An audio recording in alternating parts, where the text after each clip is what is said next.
Hi, everyone, and welcome back to Overcoming the Podcast. I am your host, Taylor, founder and face of Survivors Overcoming Silence and SOS with Dr. Taylor.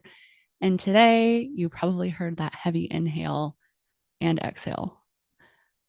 I am speaking about something that is a really hot topic on this page, and it's something that is very personally meaningful to me. It is something that I have kept away from this community until I was ready to share. And I can say after yesterday, I'm ready.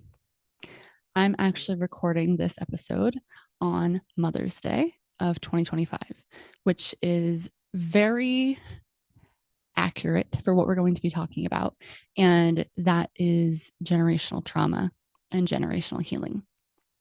So I know that there are some new faces and listeners here, and there are some who have been here for a while. So I'm going to get everyone kind of caught up on my story and why I'm bringing this to you all.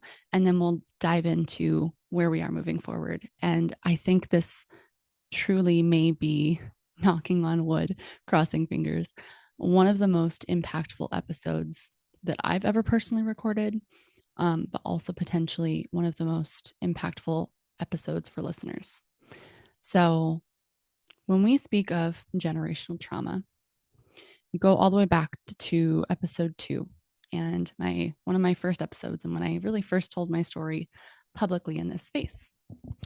And I was the oldest child of a dysfunctional family that I didn't recognize at the time, and I experienced complex trauma. I grew up in a household where I was walking on eggshells. My biological father is an absolute narcissist, and the entire household revolved around them, their emotions, how they were feeling. Everyone had their different reactions of handling it. Some completely ignored it, some completely looked the other way entirely. Some just did what they could to appease them and try and then also control me into being better and doing different. And it just truly was a household of, looking back, all of these dysfunctional family roles throughout. And one thing was for sure is we don't talk about it. There is a monster in this house. People are trying to decide how much to them, maybe even deflect that there isn't one. However, looking back, it is very clear that I grew up with a monster. Someone who not only physically and mentally and emotionally abused me, someone who wanted me to be this boy and basically a mini them for the first few years of my life. And I was kind of raised as a tomboy, as the oldest daughter. My other brother didn't come around until I was 3.5. So I was very much daddy's little girl. And looking back, that's really sick to me, but we'll get into that in a minute. And I was just this bright, shiny, beautiful light. I had so much joy and happiness and just wanted to make everyone smile. And I loved life. I was just, from the moment that I started to talk, from the moment that I started to start singing and dancing, I always wanted to be included. I always wanted to help people. I wanted to give back to people. I wanted to put smiles on people's faces. That's all I knew. And I naturally just had this beautiful light that did that. Well, somewhere along the way of growing up in a dysfunctional family, I lost that light. At first, it was being forced to dim it. Sometimes it was suppressing it myself. But what really took away my light was the abuse. And not only the abuse, but also not being supported by those who were not abusing me.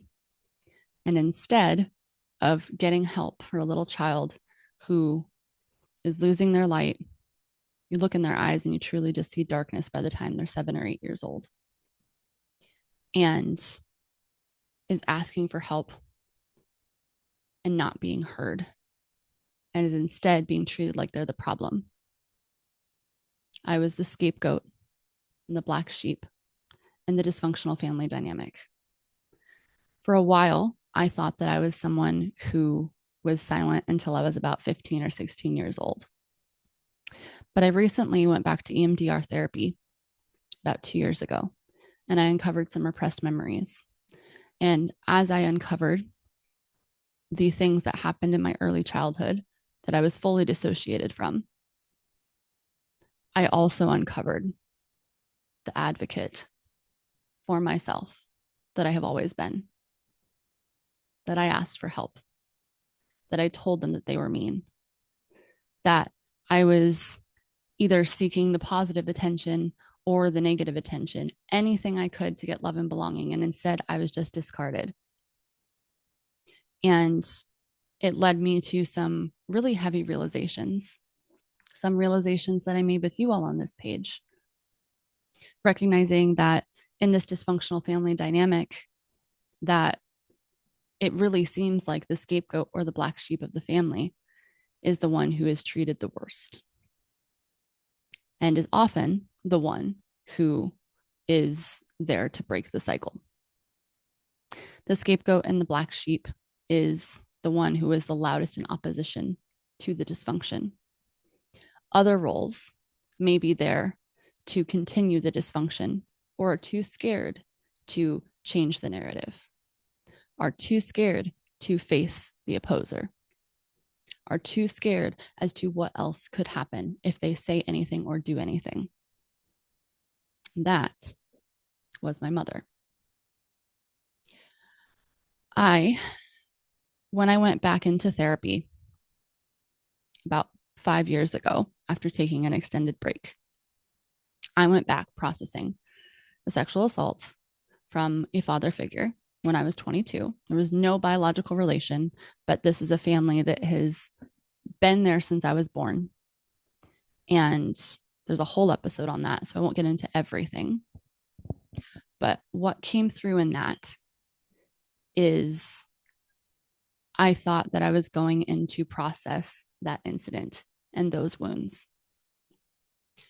What actually came up was attachment, early childhood, and the things that I thought I'd processed with my biological father being this monster that I had known for 10 years at this point.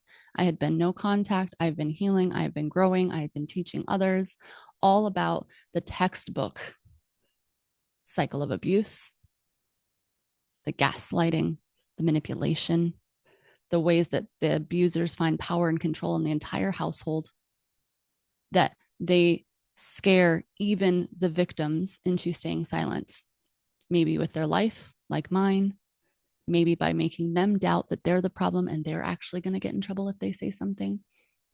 Also, something mine did. But it was clear that my mother's way of dealing with it was just acting like it wasn't there. She would care for the whole family. My biological father was very lazy, very self-centered, very entitled, and loud and controlling, and expected everyone to serve them at all times. There were certain chairs we weren't allowed to sit in. There was certain food we weren't allowed to eat. And my mother included. Their entire existence ruled our household. And it's very hard when someone who has that much power and control is harming the children in the household. I think my mother knew to an extent what was happening. But I also don't know that my mother knew everything. There were some things that little me didn't quite understand how to articulate. It recently came out in these repressed memories in EMDR therapy that my biological father sexually assaulted me for years as a child. And when I physically was able to fight them off, probably right before my 10th birthday, they started physically abusing me in plain sight and emotionally abusing me, as if to punish me for not allowing that to happen. Now, this was something that I tried to communicate to my mother, but I didn't understand what was wrong. I knew I was scared. I knew they broke in the middle of the night. I knew that I was told that it was because I was bad and I was the problem. And I actually wanted this as a child. So, because I thought that this was because of something messed up in me, I didn't quite know how to communicate these things. Outside of my house, I was the teacher's pet. I was the straight A student. The way that I got positive attention was by getting straight A's, by being the smart one.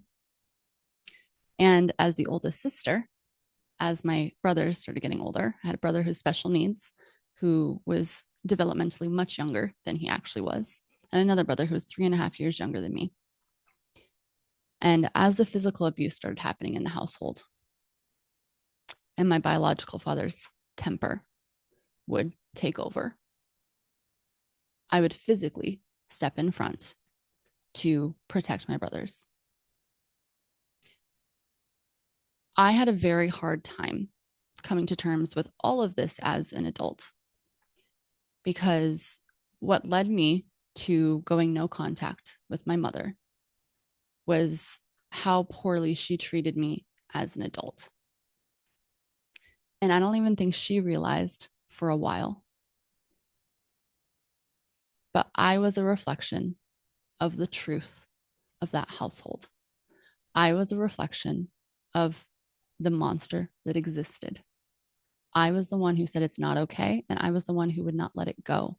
So, for someone whose trauma response is to act like it didn't happen or just move on and not process,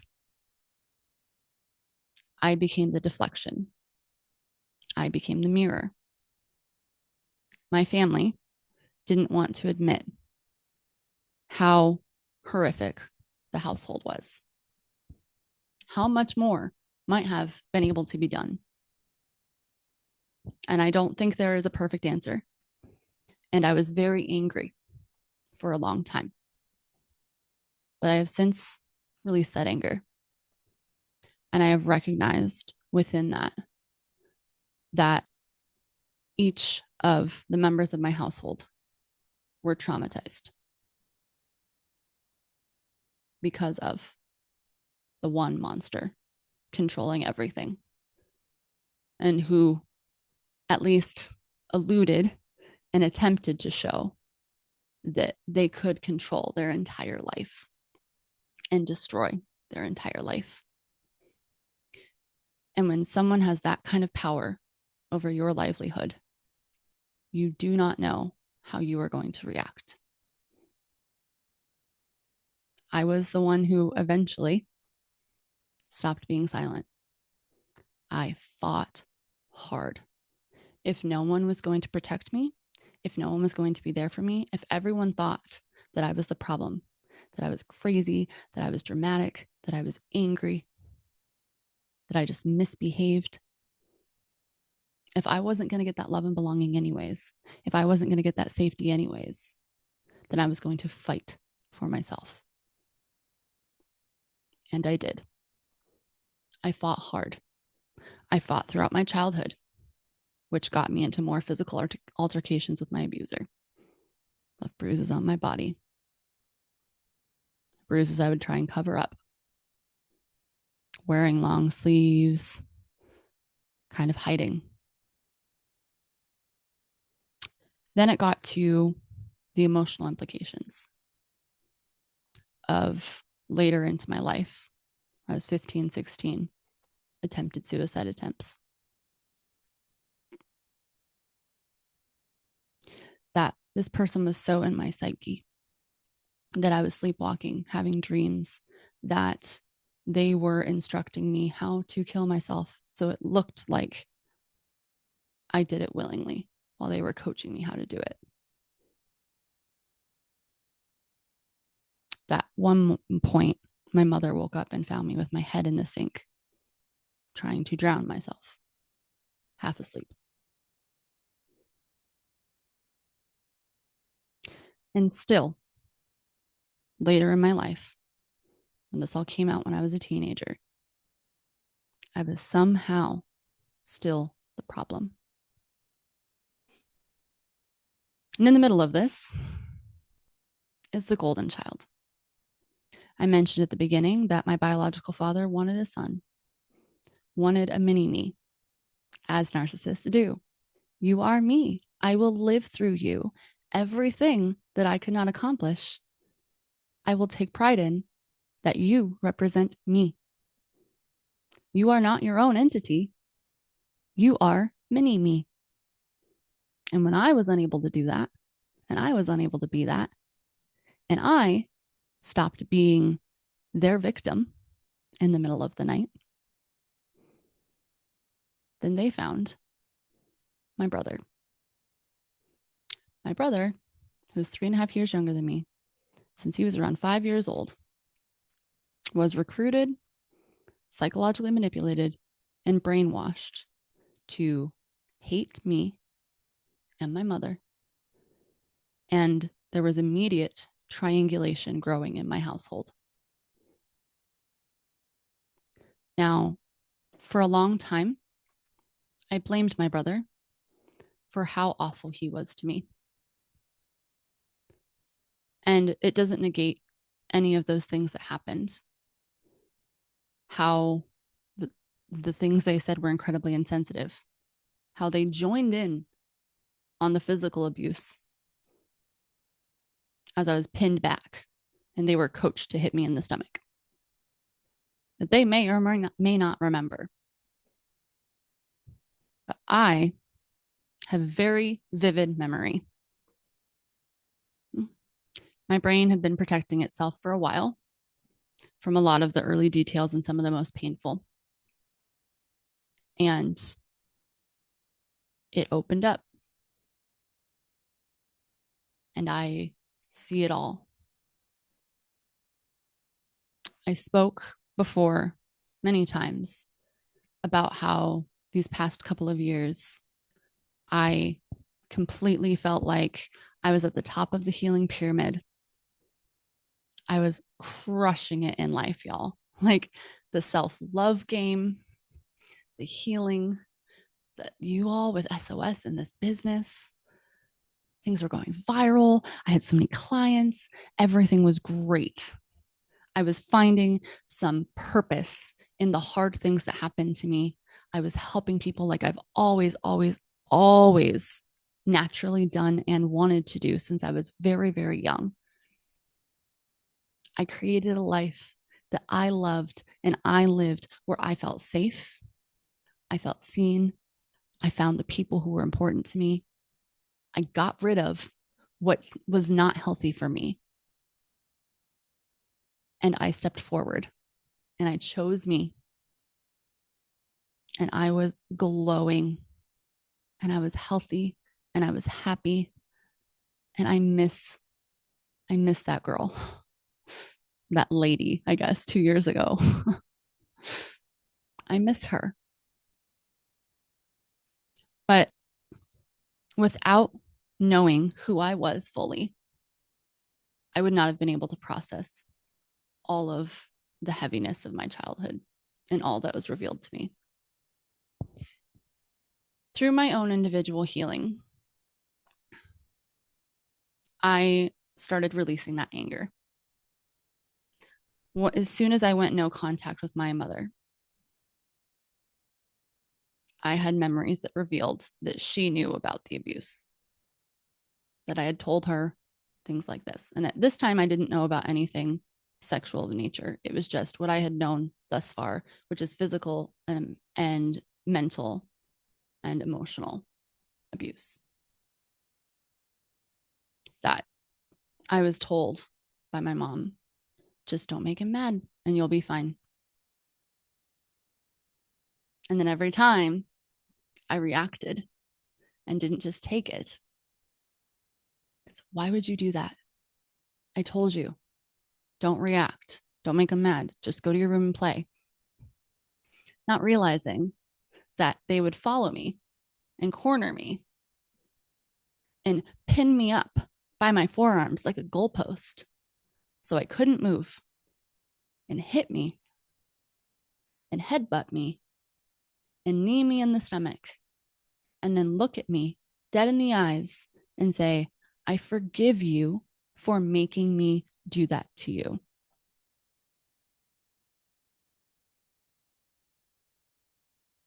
as early as I can remember with that memory that came up as 7 years old.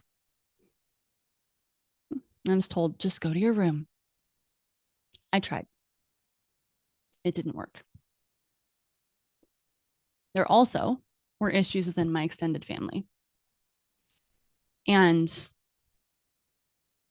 on my dad's side of the family, his mother was very religious. She preached to me since I was younger, like very, very young, as early as I can remember, to be kind, sweet, and gentle, and be a child of God. That I need to find the Lord, act as if I am following the Lord, and I will be saved and I will have a good life. The same grandmother who watched her son abuse me react and not take it, and then look at me and tell me that it was because that he had to do that to me because I am not a child of God.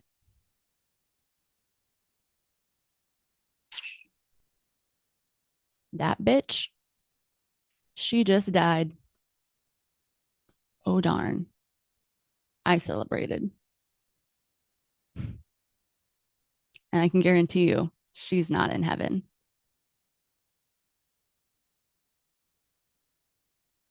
Then there was the extended family on my mom's side of the family. And as you can consider, or it would make sense, I struggled with both of my parents. I would beg my mom for love and attention and safety and anything. And she would zone out, sit on her computer, or be working, providing for the family, and would leave me there. And I would just feel discarded. She didn't have emotional availability. She shut down herself. That's how she dealt with living in that house with that monster, is she shut down. But unfortunately, it also was abandoning her children. It was emotionally neglecting me. And that has its own implications. That led to tension in our relationship, especially into my teenage years when I became feisty and I just didn't care. I was ready to fight back so hard. I hated everyone. And if anyone was squirming in pain, like I had been my entire life and no one had protected me from, I was happy. I took pleasure in the pain and discomfort of those who didn't protect me. I went out of my way to start fights. I went out of my way to be aggressive and emotional. Now, I wasn't ever physically abusive, but I was emotionally awful. And I had control of it. There were times where I was absolutely triggered and I was reactive in survival mode, but there was absolutely times where I was just like fed up and I did not care. And I remember one time my mom looked at me and she said, "You are an angel at school. Every single one of your teachers, from as long as I can remember, tells me all the time that you are a role model student. You have straight A's, you're kind to everyone, you're well behaved. What is wrong with you here? Why can't you just act like you do at school?" Because school was safe. School, I was heard. School, I was seen. School, I was encouraged. At home, I was silenced. I was blamed. I was shamed. I was hurt. And I was chronically unsafe. I grew up wired in survival mode. If I was not fawning, which was pretty much my entire life, doing whatever I could to make people love and accept me and like me. Being a chameleon, changing. If you didn't like when I was emotionally reactive, okay, fine. I was going to try in this way. I was going to try and be your best friend. You still don't want anything to do with me? You're still going to hurt me? I'm just going to freeze because I don't know what else to do. Until eventually I found the ability to access that fight that stuck around for a while, that stuck around long into my adulthood.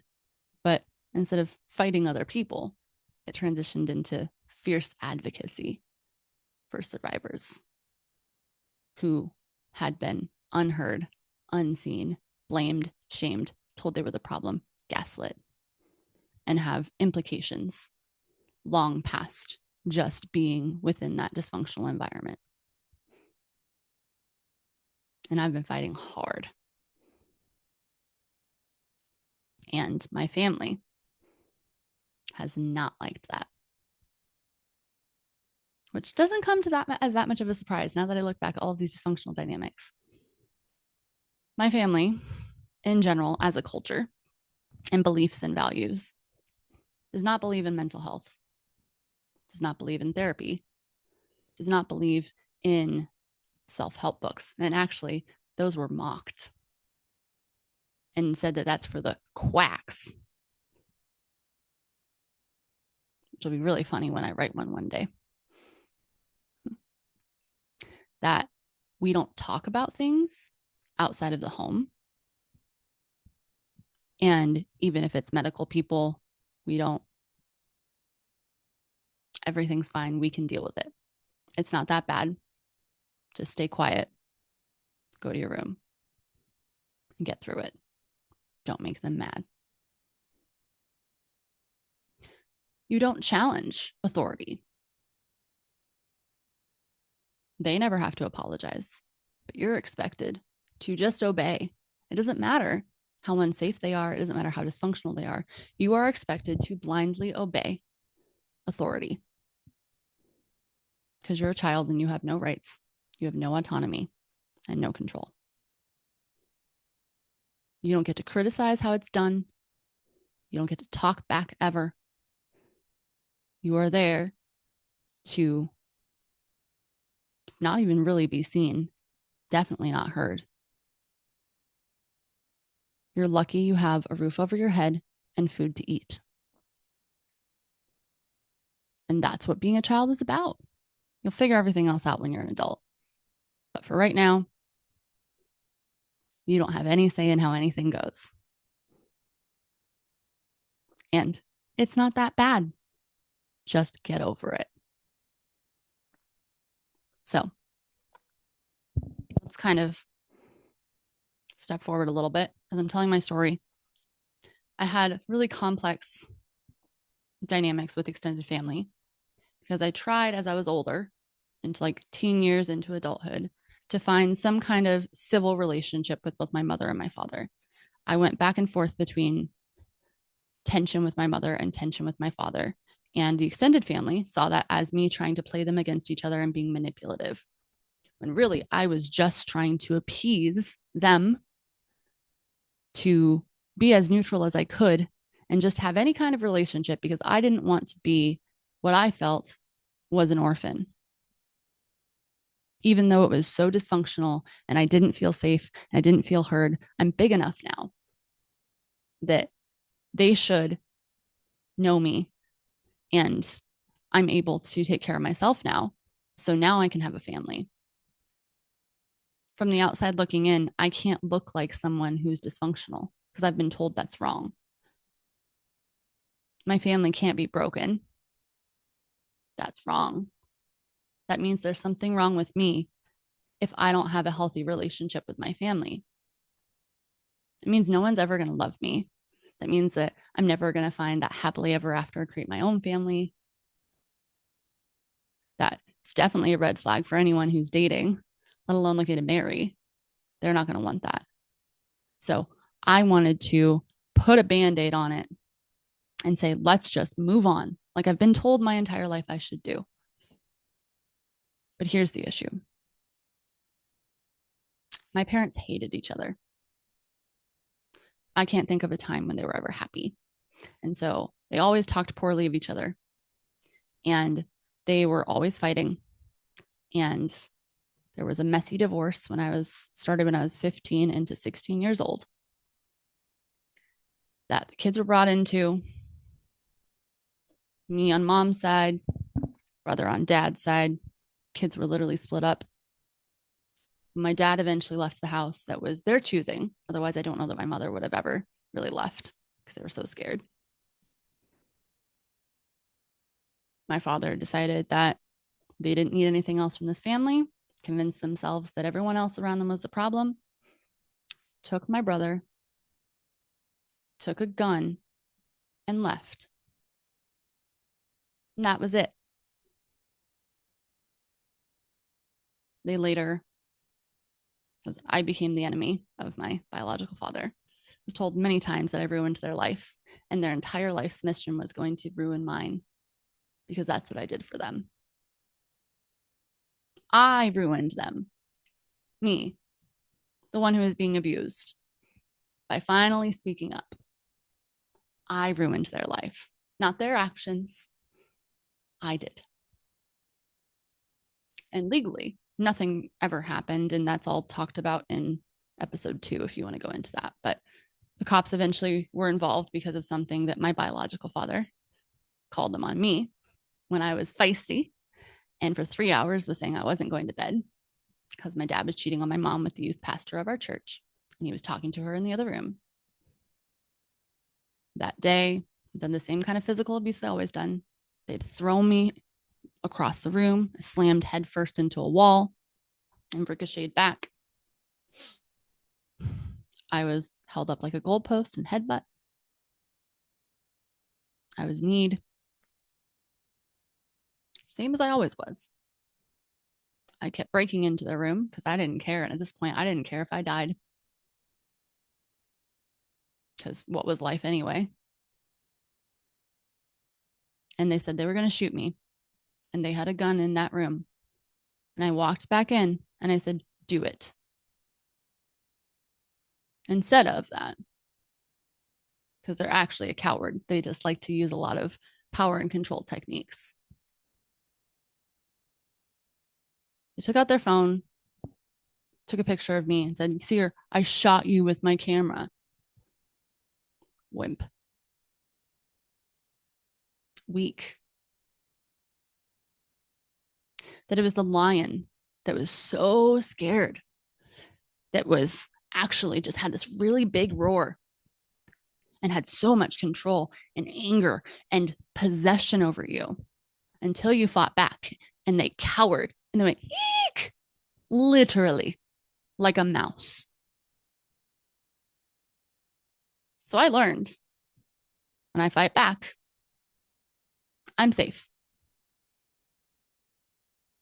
My biggest accomplishment to this day is taking my father to the ground. Most of the time, I only saw them harm me. There was one time they hurt my mother. And for some reason, I was very protective over my mother, even though I wasn't getting the love and connection and support from my mom. I convinced myself at one point she was my best friend. I fawned because it was easier to convince myself of that. Like we were like the Gilmore Girls and just friends instead of parent-child relationship, than it was looking at the reality that actually she didn't protect me as long as I've been screaming for it. And I watched my dad as she was standing on, like, we had a living room where it was like the kitchen was one step and then a step down. It was the living room. And then it was like a long room into the couch. We grew up on an acre, so it was a really big house. And my dad was standing on the step above. My mom was standing on the bottom one. And the couch was behind her. And they were yelling like they always do. And he took 2 hands, pulled him back as hard as he could, and shoved her to where she lost her balance and went flying back many feet and fell back into the couch like in a whiplash. I was so angry that I jumped on top of my dad climbed on back, pulled their hair, pulled them down to the ground, kicked them repeatedly in the stomach, and ran out. That was the very first time that I ever took down my abuser.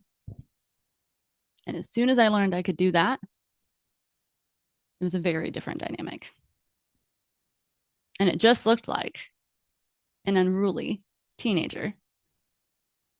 The reality is, it was the teenager who learned how to survive. And at the time, I was dissociated from everything from the childhood sexual abuse and all of the really, really intense, heavy stuff when I was younger. I just knew they were a monster and I knew they were horrible and they were physically and emotionally horrible human being. But I always had a very, very strong reaction to them after I got out of that dissociative state and I got into that fight mode. It felt like everything in my body was consumed with rage. And that the only thing was that important is that that person suffered. And so in my family, especially as a teenager, the extended family saw that. They saw the girl picking fights. They saw the anger. They saw that was trying to get away from people and cutting people off and the snarky comments and the disrespect. That's what they saw. They knew, again, they knew that my father was not a nice person. They may not have known the extent, but they knew that it was not okay. And it was, if anyone else, me as an adult or anyone that I would have known had seen that type of person and seen what they did in the house, they would not have tolerated. They would have left. But I also get why my mom didn't. See, this is something that my family doesn't like to talk about. And honestly, may not like that I'm talking about it, but I think it's really, really important to the understanding of generational trauma and this story. My mother met my father when she was 19. My father was 30. They are 11 years apart. My mother tells these stories of how she used to drink when she was in junior high school. And she doesn't drink anymore since. I don't know why someone would start drinking in junior high school. I can imagine there's trauma, but I can't tell you for sure. But her mother was the one who provided, worked, and encouraged her just to deal with it. It's not that bad. And wasn't really available. Knowing what I know now, my mom's father, aka my grandfather, is just as disgusting as my biological father. They are also very clearly self-centered with the same types of power and control and very inappropriate. They have always been sexually inappropriate towards all women that I've seen. That was super normalized. Oh, they're not going to do that. That's just how men are. It's not. It's not normal. But that type of behavior was normalized my entire life. And I realized that this goes back generations and generations and generations, that the oppressor or the primary abuser is the masculine figure. And the women are either silent because they're scared, enabling, also because potentially they're scared, but that's what they're doing, and protecting their abuser, and maybe being on their side and covering up things they're doing. So they won't have that negative reputation and just deals with it. Stuck, silenced, or enabling, while the men are in complete control, harming the children, harming people around them. Things in my family later came out when they were adults. My mom's side of the family came out and said that they were also harmed when they were children by my grandfather. I wasn't around my grandfather when I was a child much. They lived in another state. I only saw them every once in a while, which is probably a protection. But knowing what I know now about all of these dynamics and everything, I will repeat. My mother grew in a house where her mother dealt with things by avoiding and was in a house where a man who was emotionally immature and inappropriate and aggressive had power and control. Something led my mother to drink in junior high school and want to get married when they meet someone when they're 19, even when their friends were against it and people were saying they weren't going to come to the wedding. When people realized, and people didn't like my biological father as her partner, but she was in love and she chose him. She was groomed. My father, who is a malevolent person at their core, malevolent, manipulative, abusive person who only cares about themselves. If anyone shines too bright or takes away from that, they are their public enemy and will take them down. But when someone like that meets you first, they don't start off like that. They start off recognizing the broken parts, recognizing the potential for them to be able to manipulate this person who doesn't know better. And they groom them. And they love bomb them.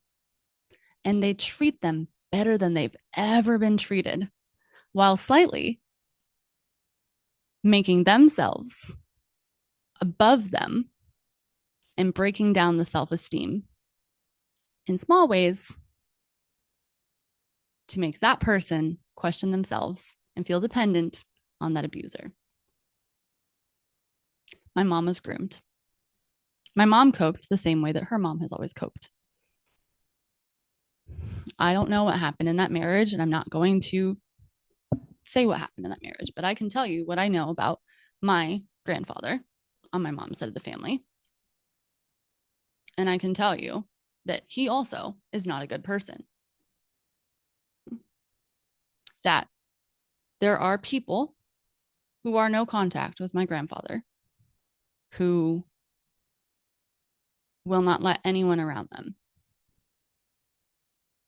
And there are still people who think it's not a big deal and protect them and continue the cycle. But there are cycle breakers. One of those being my mom's half sister. She's in another state and carrying on with her family, but I'm really, really proud of her because she is basically doing to that extended part of the family what I'm doing with mine. She has her own kids, her own life, and I'm really proud of her and I love her. I can only imagine what things that my family has experienced. But it is generational patterns. It is truly generational patterns. And I posed a question a few years ago that is there an ideal good parent in a household where a child is knowingly being abused? My answer was no. I don't think there is an idealized good parent because as that child is being abused and you leave them there, you become the enablers and you become part of the problem. And while that is true, and I absolutely believe that, I also know that it's not just black and white. When someone has that much power and control, it's not so easy to just leave.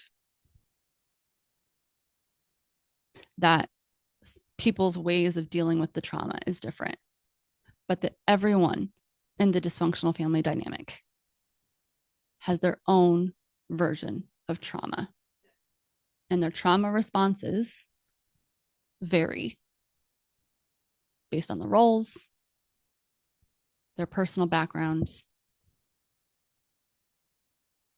other personal factors or history, but that everyone experiences trauma.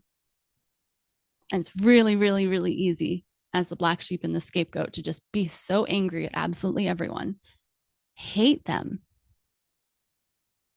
and choose yourself forever and go no contact and disconnect.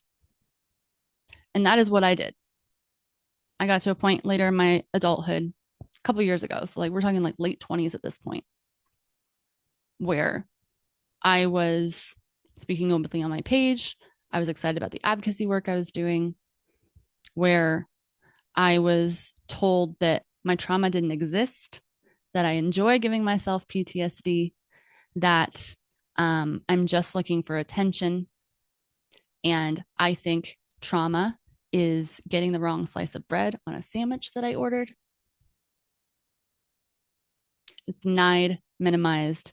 And then the final straw was when they told me that my biological father wasn't abusive. They were an idiot, but they actually weren't abusive. Recognizing that that was a deflection, but I was done, because every time that my mother would deflect and tell me that I was the problem, it continued to harm the little girl inside over and over and over and over.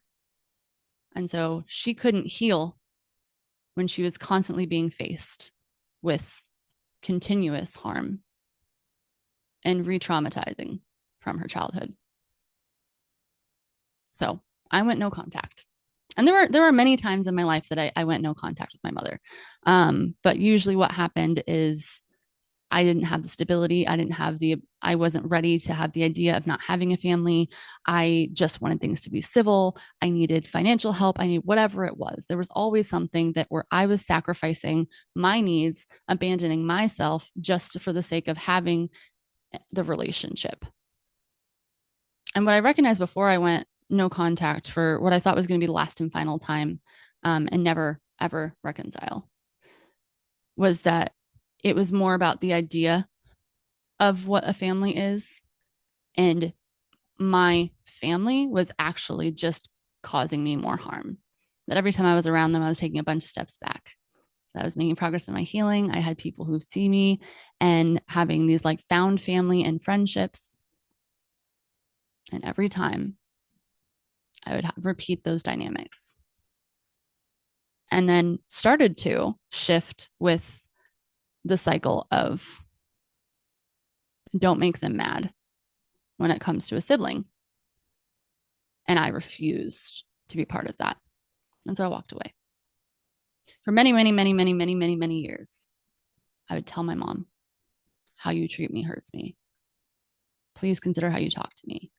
All of these things. And it just was not heard. It was just, oh, you're just so reactive. There's nothing wrong with this is just who I am. You're trying to change me. All of these things. They didn't hear me. They got defensive. Every time they got defensive. And the defense was to the point where it was hurting me. And so I left. And my conditions were I left the door open a tiny crack, and I was like, I really hope that we can come back together one day.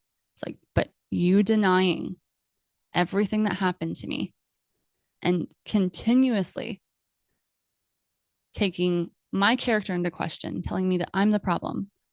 I've dealt with this my entire life and I'm not doing it anymore. I am not. I'm a good person. I have been healing. I have been growing. I have a great life for myself. And I do not deserve to be treated this way. And at our core, my mother and I are very different people.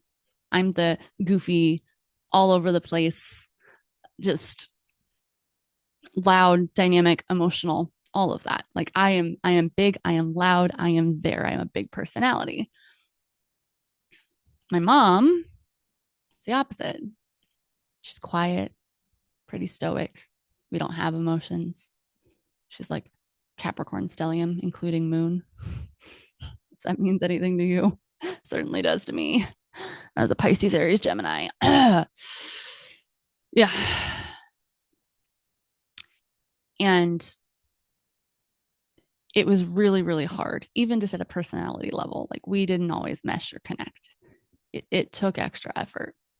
And if I wanted to connect with her, I had to change my personality completely.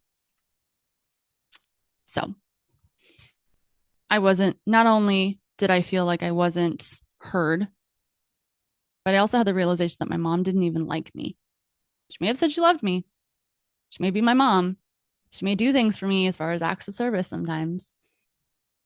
But it actually, instead of just doing things to help, it came through as controlling, criticizing, micromanaging, everything that was learned behavior and very much seemed to be covert narcissism tendencies that was learned behavior from growing up in that household. And how do you get your needs met when someone has total power and control? Well, you learn to manipulate. That's what she did. That's what she did. And like I said, I was very angry for a long time. So, like I said, let's go forward a little bit. So, go forward. I am no contact. I'm feeling free. During this time, I found the deepest sense of self love. I into deep inner child healing, and I shared it all over the internet. I had some big wins. I had my page grow and flourish and go viral very quickly. And I found more connection to myself and what I knew I was meant to do in this life than ever before. I also got sick. I also dated a child sex predator. I also was in these situations that were very unsafe and unstable. And any other person likely would have run back to family or something for support. I didn't. There was someone who threatened to ruin my life, who was aggressive and harmful. And I did not break that no contact. It was done. They were not safe to me. They were not actual protectors. Why would I run to them when I'm an adult and I'm in danger? So I was by myself. It was me and my dog. I didn't even have people in person, minus my roommate who was home. Like I cleaned house. I realized how toxic things around me were. I started over. I was fully connected to myself, but I was all I had. I spent holidays alone. I felt disconnected from the world. I shared a lot online. I was really active online, but I literally had nothing in person. Where I was working as a nanny at the time because I hurt my shoulder. Like I said, I was hurt and then I got sick. And chronic illness came out. And so I was financially really not in the best place. And I was just surviving in that way. But that was still better than reconnecting with my family because of all the strings that could mean and all of the other implications that would follow. And I was not going to abandon myself. They were not ready to listen and hear me and have a conversation. And my one condition was, let's have a conversation. I need you to hear me. I need you to not deny my trauma. I need you to listen to what happened. And I need you to read this one book, this one chapter on how the little things that you may not consider traumatic can actually have an extreme developmental impact on a child. I'm not blaming you. I just need you to understand why I am the way I am. So you can maybe stop hating me and maybe stop treating me like I am some kind of disease. And the grimaces. Gosh, what is wrong with you? I also had undiagnosed ADHD. It was messy and imperfect and loud, dynamic, emotional, everything that my mother couldn't stand. I represented. That sucked. So, like I said, I I came back and I made a life for myself. I also, unfortunately, in the midst of that, lost connection with everyone. That includes my youngest brother who's special needs, who's like my whole world, my North Star, closest person that I have in my life. That they've never done anything wrong. I've protected them. I stepped in as their protector. I stepped in as the one, as like a secondary parent. And they kind of are like my child, to be honest. I didn't birth them, but I gave a lot of my life and a lot of my childhood for them. Started giving up play dates as early as 10 years old just to help take care of them. While my dad sat on the couch and did nothing, and my mom went out to work. So losing that connection was really hard. And it got to the point where I tried to just have boundaries and just have a connection with my brother without my mother. And it wasn't able to work for a while. Then it got really, really heavy to the point where on his birthday, after 2 years, no contact, I broke down. I couldn't do it. And I ended up reaching out to my mom, and I made it very clear that I didn't want to have any connection with her because she wasn't able to meet my conditions. And again, she thinks I'm the problem. And I would like to see my brother. There's something that happened in my family that I didn't realize at the time while I was disconnected from them. Like time happens, right? Like things naturally progress, yes. But my family dynamic changed. And my mom was actually being really nice. She was being civil, but I always knew that there's like I'm always waiting for the other shoe to drop with her. It's just kind of just how that's always gone. And I know that. And anyone who has been around knows that that's how that goes, right? That it's fine until it's not. And it's the covert, but it's not okay with how I'm treated. And so I was able to see my brother. And then I was really activated. I went to go pick up my brother. It was a whole thing. It was amazing that I got to see them. That was in July. But I was still not able to have contact with my mother. Then a few months later in October,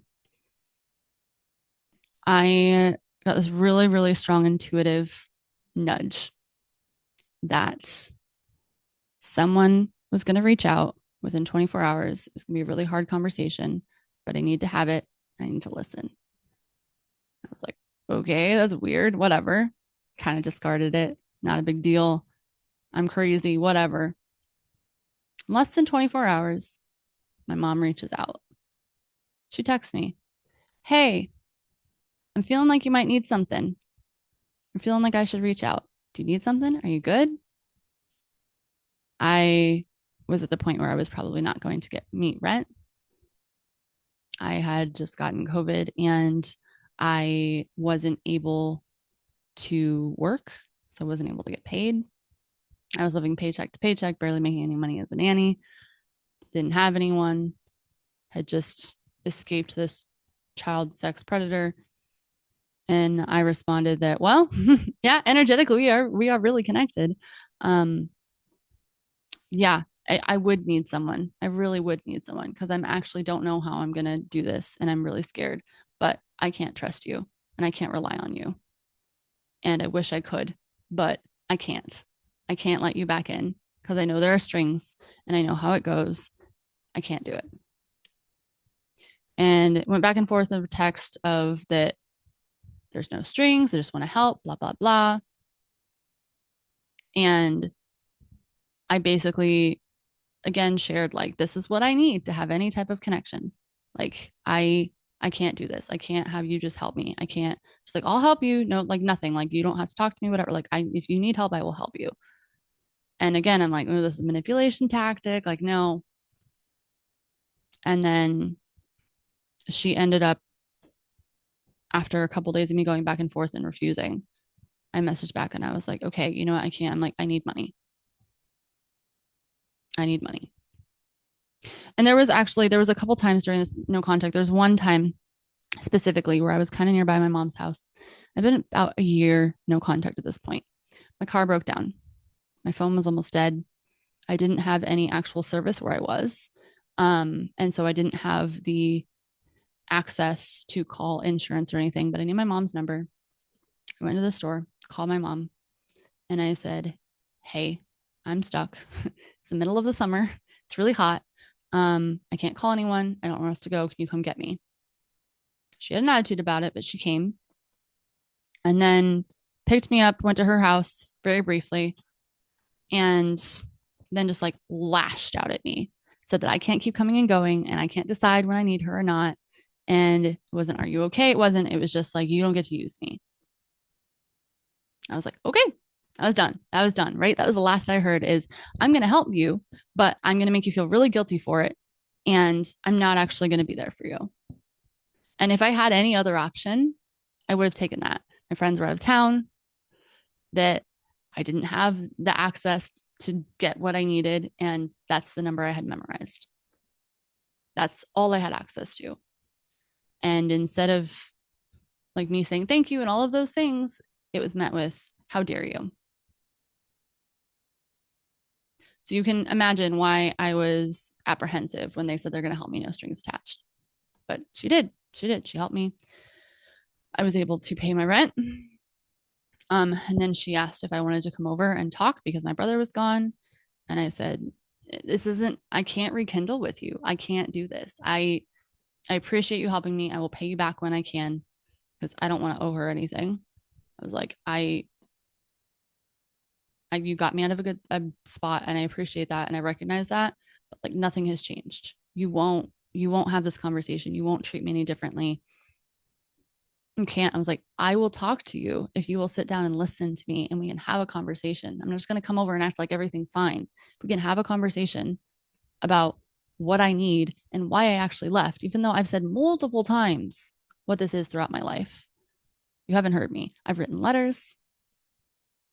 I've tried to have conversations. You walk away. You tell me I'm giving you ultimatums. I'm just trying to be heard. I'm just trying to get support that I never got." I said, "If you could just read this chapter, just to get a little bit of understanding." And she was kind about it, but she's like, "I wish you the best, but if that's what you need, my process is different than your process.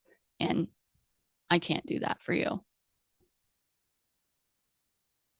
And that's when I went to social media. And I said, "You can't force someone to heal." And I was crying.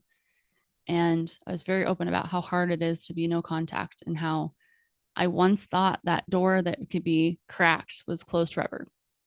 And in my mind, it was closed forever. It was done. They will not see their grandkids. I will never have contact. I will never have family. It was done. But she came around randomly, like a week or two later, I believe, and said, "Okay, I'll talk. But can we please call it a truce?" And that's when I realized she didn't have the capacity to recognize that if you disagree, you can just not fully agree and listen to the other person.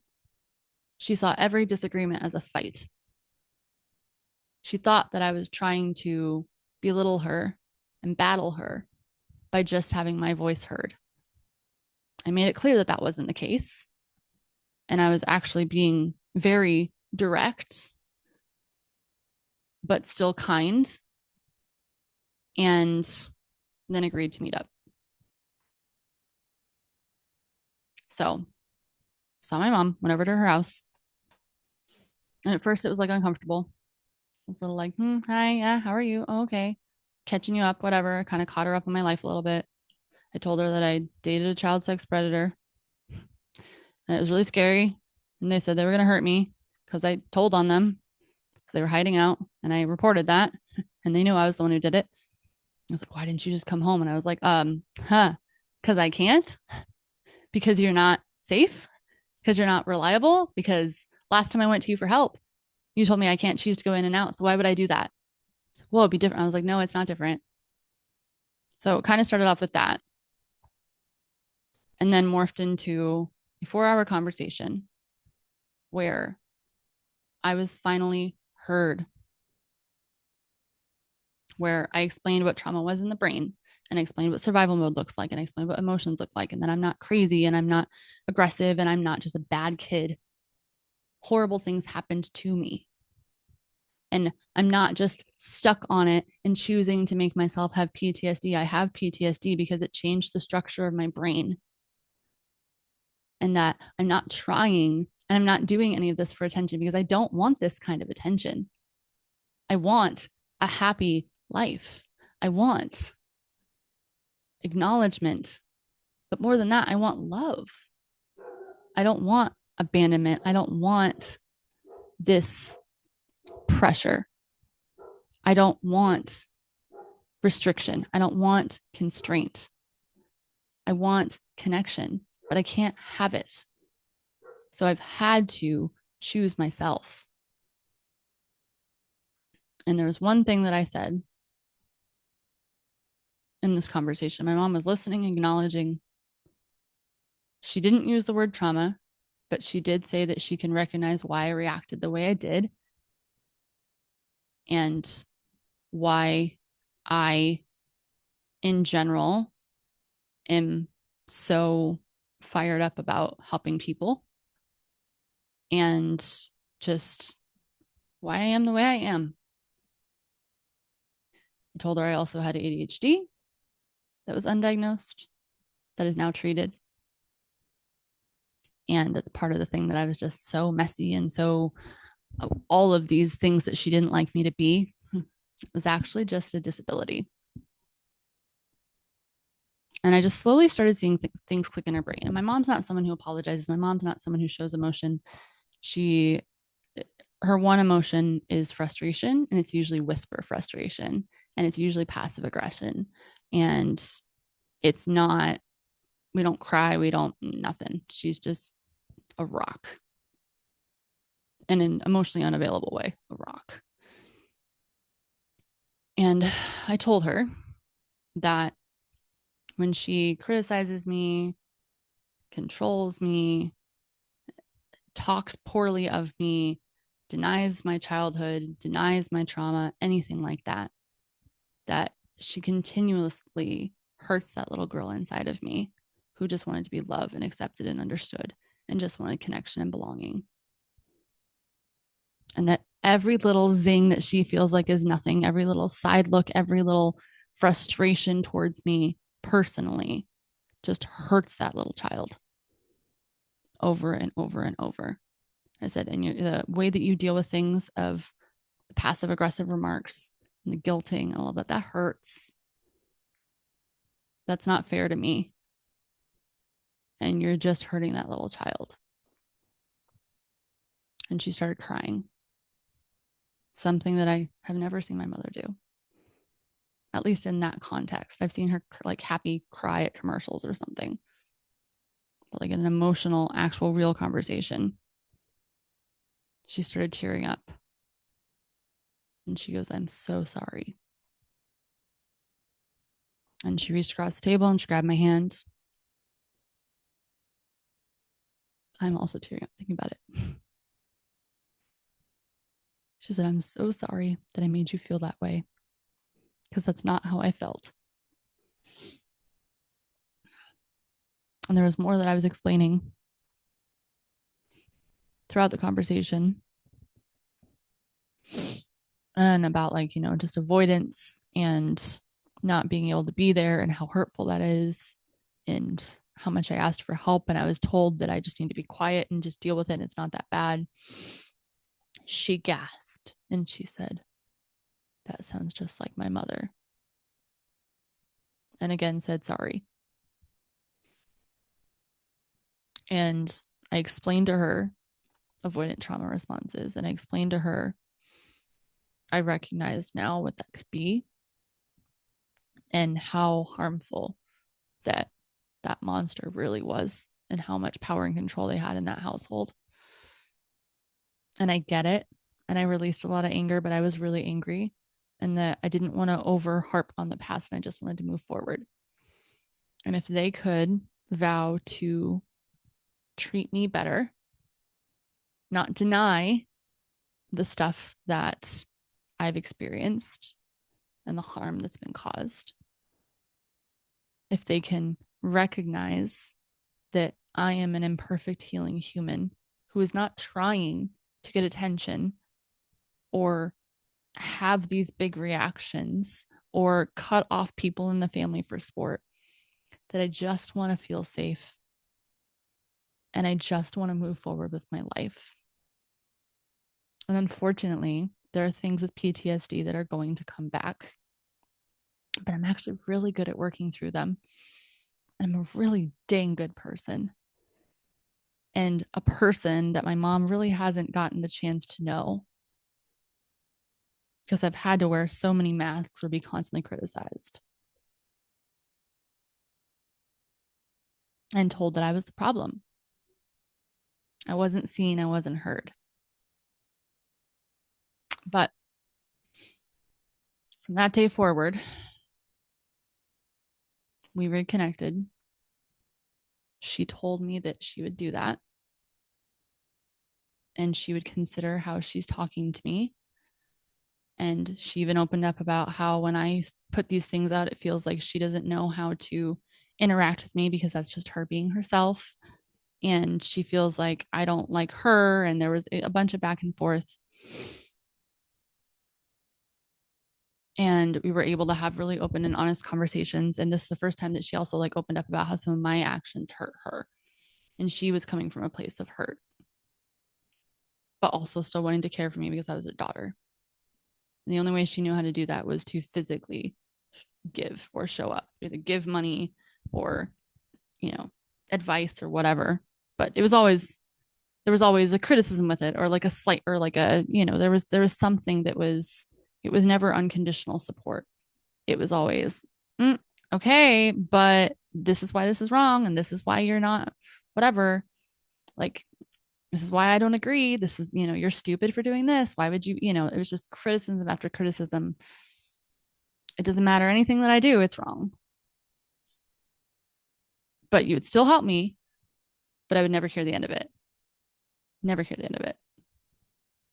So I think for me, I was really hesitant after that conversation. Like it felt very healing, but I was really hesitant. And I really, really sat with my inner child after that night. And I, you know, like by the end of that conversation, like we were laughing and smiling and like truly like connecting, like deeply connecting. Like we went through the hard stuff. She listened, she heard me. You know, we caught up on silly stories, what all of these things. And it felt like I actually had a mother-daughter relationship for the first time in my life.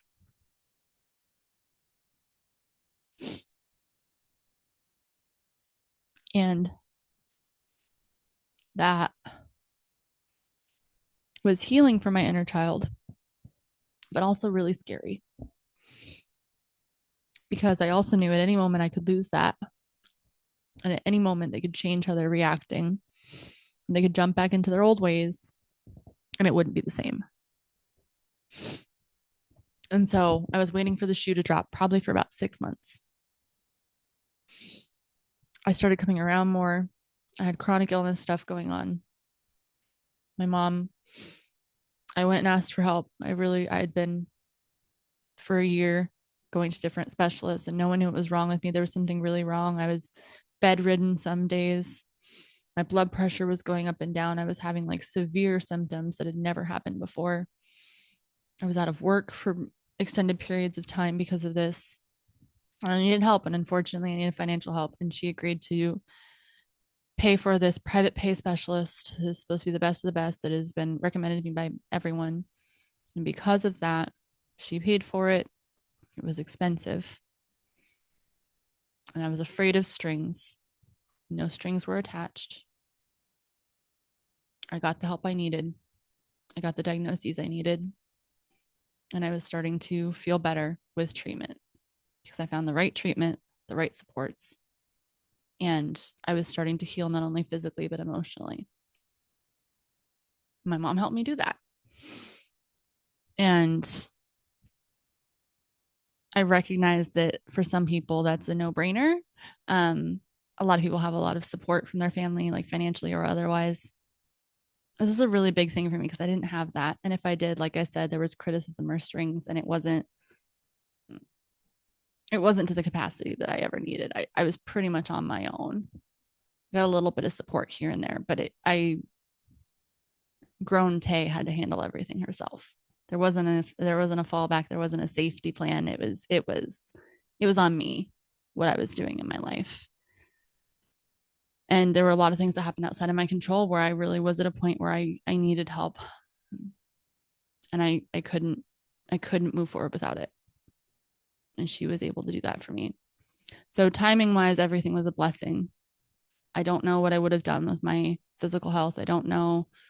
I wouldn't have been able to work. I wouldn't be able to live. I probably would have been homeless. I genuinely don't know what would have happened. And I'm very grateful for that. The first holiday back, like I said, we reconnected at the end of October, was Thanksgiving. And while I had rekindled with my mom, she told me also that everyone else in the family is hurt that I left, and that everyone's going to have their own reactions. And I just need to just not, react to it and just kind of do my thing. And I'm allowed to come to Thanksgiving. They would want me to come to Thanksgiving, but that things might be uncomfortable. My grandma's not going to be happy because she's really hurt. And so she's probably going to be passive aggressive and some looks or some whatever. My uncle, surprisingly, came up to me, gave me a big hug, and said, "It's really good to see me," and was just like the most normal. But my grandma was hurt, but her hurt was defensive, right? And so it was rough for a while, and like we had a rocky relationship because of all the stuff that happened and like the implications in and out. She felt very hurt with my in and out nature throughout life, and standing up for myself, and being rude and disrespectful, and just basically calling people out essentially is what I did, and she didn't like that. And it was, there was a lot of ruptures that kind of worked through their repair. And like I said, at first there was tension, but slowly over time, I recognized that things were getting better. And I sat with my inner child and, a couple of my mentors in therapy and all of these things. And one of the things for me was that the reason that I went back to no contact, or went back from no contact before, and self-abandoned, and it was because my inner child needed that love connection, needed that sense of family.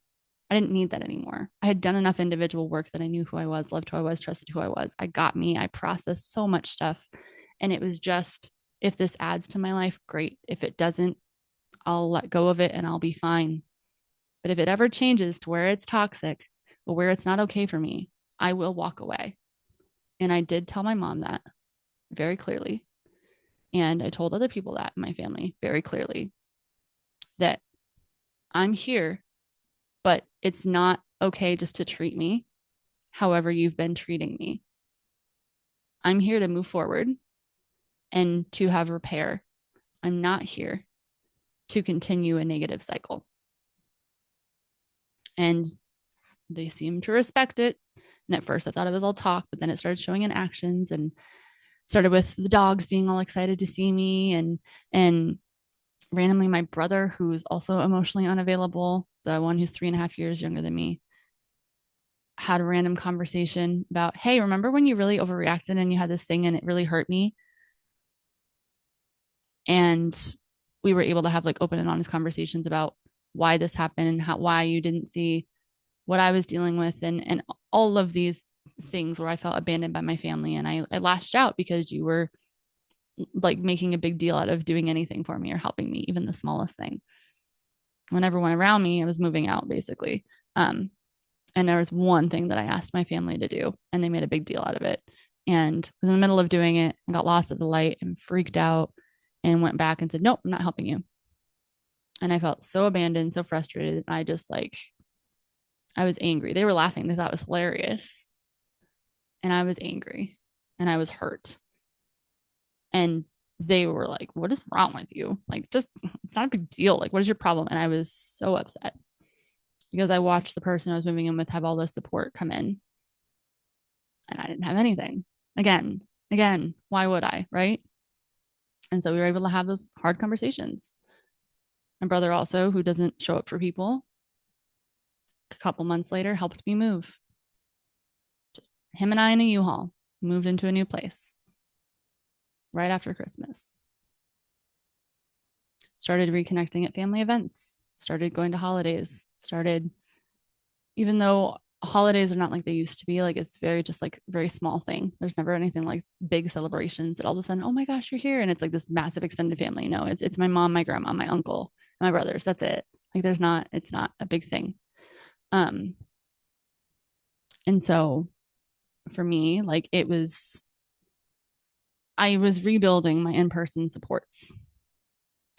I I would be in the middle of my work day and I work in home health where I'm going between clients' houses and sometimes I'll have breaks. And if I would be having flare ups or if I would be having pain or whatever, I would drive to my mom's house. And there was a couple times where I would just like lay on the bathroom floor, turn off the lights, turn the steam on or something, just cry or do what I need to do, just take a breather, and meant the world. Shortly after I reconnected with my mom and the rest of my family, I reconnected with an old friend who is one of my best friends and to this day is like a soul sister. We had a falling out after the sexual assault when I was 22 and I was dealing with severe PTSD. And that relationship was just done instantly. She ended up seeing my page and reconnecting. And it was like, we again had a very long conversation to the point where people were calling and be like, are you okay? Where are you? Which turned into now me hanging out with her family and her kids being excited when they see me, and just someone who knew me back then and saw me now. And when we reconnected, said that she's really proud of me. Oh, I'm so emotional. And that I became everything she knew I could be. And I didn't need anyone else to do it. And she was really proud of me. As I'm actively crying here. And so I went from having no backup plan, no holidays, nothing in person, an unstable job for where I was at in my life, no support with my health, being completely alone, me and my dog every day. Two people who knew me, saw me, loved me.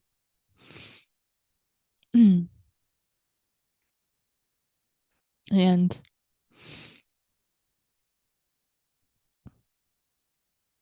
were a staple in my life.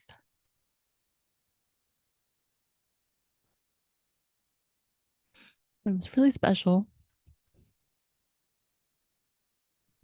And obviously, it still is special that a year and a half later, I am reborn. And I am stable, more stable than I've ever been in my entire life. I have genuine support.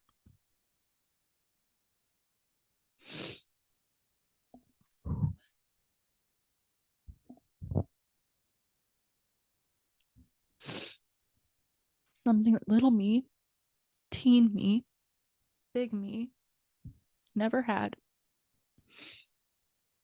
Nothing stable anyway. It was always fleeting, and there was always conditions, and I always felt like I owed people things. I relied on friends way too much because that's all I had. And friends who were like family. They wouldn't say that I relied on them too much, but it's a lot. to ask people. When you're someone who doesn't have support, you're seen differently. There are different implications to friendships and things like that. And your people want to take care of you, but they also, like everyone has boundaries, which is great. But what I recognized in all of these relationships that found repair is it wasn't just they found repair just to be there.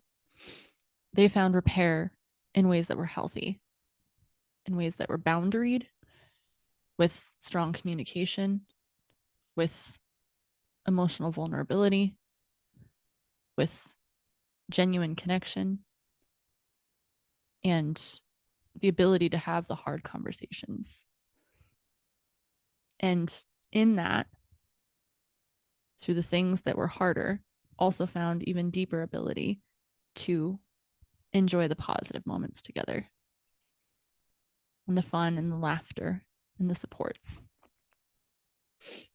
And there was a moment after I reconnected with my best friend and I went to my mom's house. I've been reconnected with people for a while, and just like I just in general my life was changing, and I met some girls at a work party, and they also became my friends, and it was just I was rebuilding, and I broke down. I was sitting in my mom's bathroom.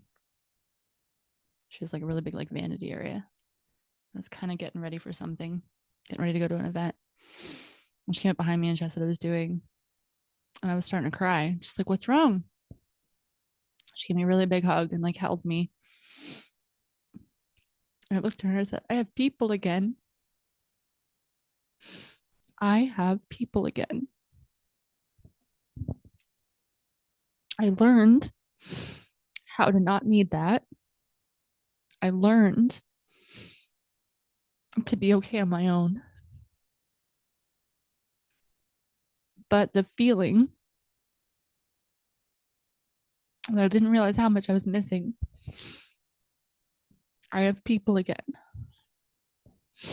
My mom just held me. She cried a little bit with me. She said, "You've always had people.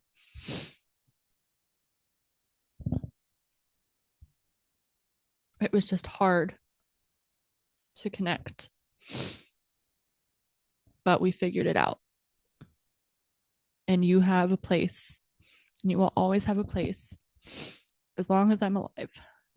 You have people."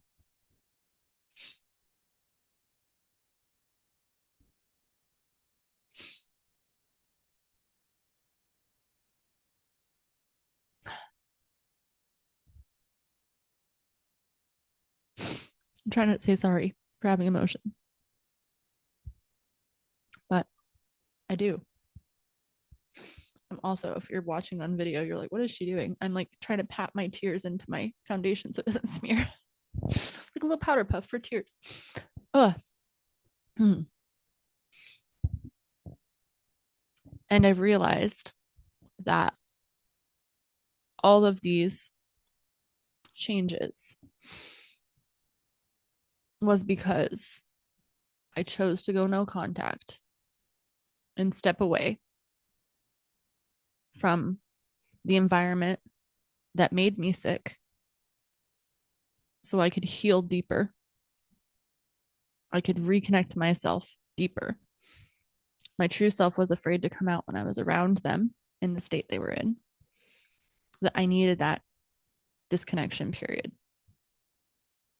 As hard as that was. And as much as I thought that was going to be the rest of my life, and to this day, if anything were to change ever, I would choose myself. If anything went back to the way it was, a year and a half later, I don't think it will, but if anything ever went back to the way that it was and how I was treated and all of that, I would choose myself and I would make my own life. My inner child doesn't need that anymore. My inner child has me. I have big me, parents, little me. I don't need anyone else to validate me or accept me or make anything else in my life. And that's why my healing has been able to be successful. That's why these repairs and reconnection has been able to be successful. It's not that they were perfect right away. They were trying, they were attempting. There were still some things here and there that were hurtful and hard and not quite understanding and not quite seeing eye to eye. But there was attempts on both sides to be better. And that led to something beautiful. It's imperfect. It's still not, this like beautiful Hallmark family,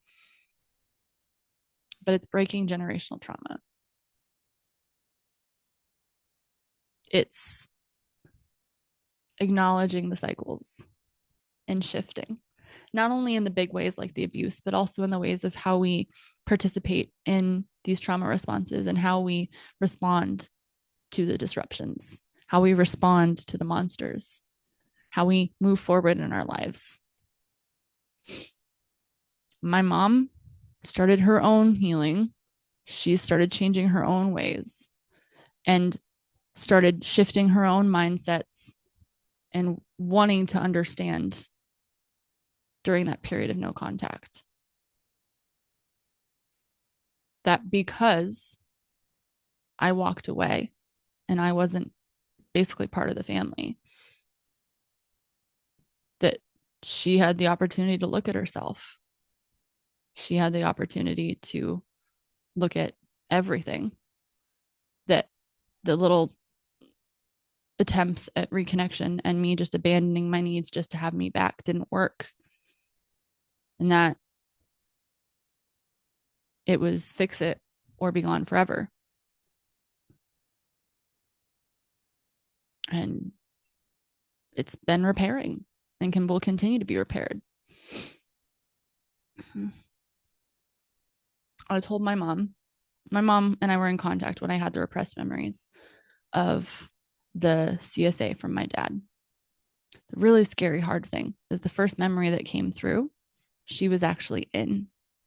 And I won't go into details because it's obviously super triggering, but she found him in my room and me scared and said, "What are you doing? Get off of her." And there was nothing like, it was a preparation to, it wasn't the actual assault. But then they started fighting, like physically fighting. I crawled through their legs, ran out the front door, and ran to my friend's house, knocked on the window, climbed in her bedroom window, and stayed there. My family didn't try and find me. They didn't call the cops, probably because they knew it was wrong and would get in trouble. And my mom at first, when I told her, didn't remember that. And I was expecting, I was like, this is going to be the thing. I didn't tell her till about 6 months after I found out. I told her that I experienced a 10 out of 10 memory and I'm not okay and I'm not doing well.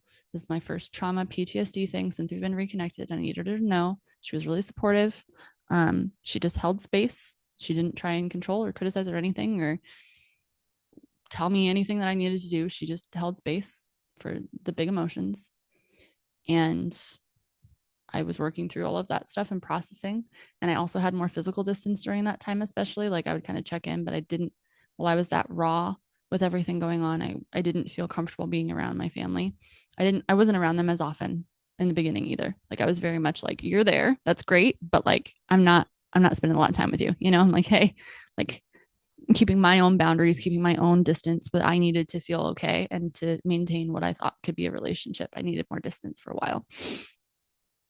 My mom asked how she could help. I said, I just need you to sit there. I need you to not judge me. I need you to not attack me when I'm feeling or responding certain ways. And she didn't. She was there for me. And then 6 months later, randomly, it was actually a blue moon. It was a blue moon, once in a blue moon, come to life. I was in my therapy session and we're processing everything. And I was just like, I wish, and she was like, what do you think you'll ever tell your mom? And we got to this conversation just by me kind of bringing up, I didn't know how they'd react. And I was like, honestly, no, I don't know. I don't know that I can. Like my inner child would not have been able to handle if I wasn't supported from that at that point in time, maybe in the future, but at that point in time. And it was a couple therapy sessions later. And then randomly, I was just like, I left the session. I was like, I'm going to tell my mom. It was 11/11 on a day of a blue moon. And I called my mom and she didn't answer. And I texted her and I said, are you home? And she said, well, I'll be in like a little bit. And I said, okay, I'm coming over. She was like, okay, what's going on? I was like, we need to talk. I need no one else to be there. And I need you to just listen. And this is going to be really hard for me, but I need you to just listen. She said, okay, I'll be there soon. So I sat at her house. I waited for her to get home, had the conversation. I told my mom everything. I told her about repressed memories. I told her about how she was in them. I told her about how hard it was for me and how I didn't remember at first, and all of the things I've been going through in EMDR, and all of the things that I remembered, and how much all of the pieces put together made sense, and looking back at old pictures and everything. Like, I was just like, I see it. I very vividly, my whole body knows this, and this is why I got sick. This trauma woke up, and autoimmune conditions started. My body couldn't handle it anymore. I had dysautonomia, which is not officially diagnosed, but I have all the symptoms of. My autonomic nervous system, which normally controls my survival mode as far as fight or flight, started attacking in my physical health. This is why I'm sick. This is what happened. And I sobbed. I was really, really scared to tell her, but I was like sobbing. And she greeted me with a reaction very different than I was expecting. She looked at me. She said, it's not your fault. I need you to know it's not your fault. You were a child. I told them how they said they blamed me, and how they made me to believe that at 5 years old that I was a dirty child and all of these things, and that I wasn't thinking properly, and I'm impure and all of this stuff, and there's something wrong with me, and whatever. And then I went on to talk about some of the other things that happened, and some of the things that I realized that I allowed when I was a teenager, and including an extended family member who pressured me into sending pictures and all kinds of things. And I told them no a million times. And finally it was just like, just go away. And I did, and they went away. And again, I was expecting some kind of retaliation, denial. No, that didn't happen, whatever. And it was, I am so sorry. You didn't deserve that. That is not your fault. Just over and over and over. And there was some part of me at that point where there was this shame that was still in my body from the conditioning of my abuser trying to make me believe that I deserved that. And instead, it just melted away. As soon as my mom gave me that validation, like, she went so far past validation. She went out of her way to make sure I knew that it wasn't my fault. This is not some type of response her mom has ever had. Again, it was always the denial. It was always the blame. It was always the deflection. She told me at first she couldn't remember the memory that I was talking about. She didn't say it didn't happen. She's like, I'm not saying it didn't happen. I just don't remember. And then a couple days later, she reached out to me and she goes, I think I know exactly what you're talking about. And then she told me and filled in pieces of how her mom suspected something, but they could never prove it. And my mom was like, oh no, like, he's an idiot. He's not sick. Well, he was.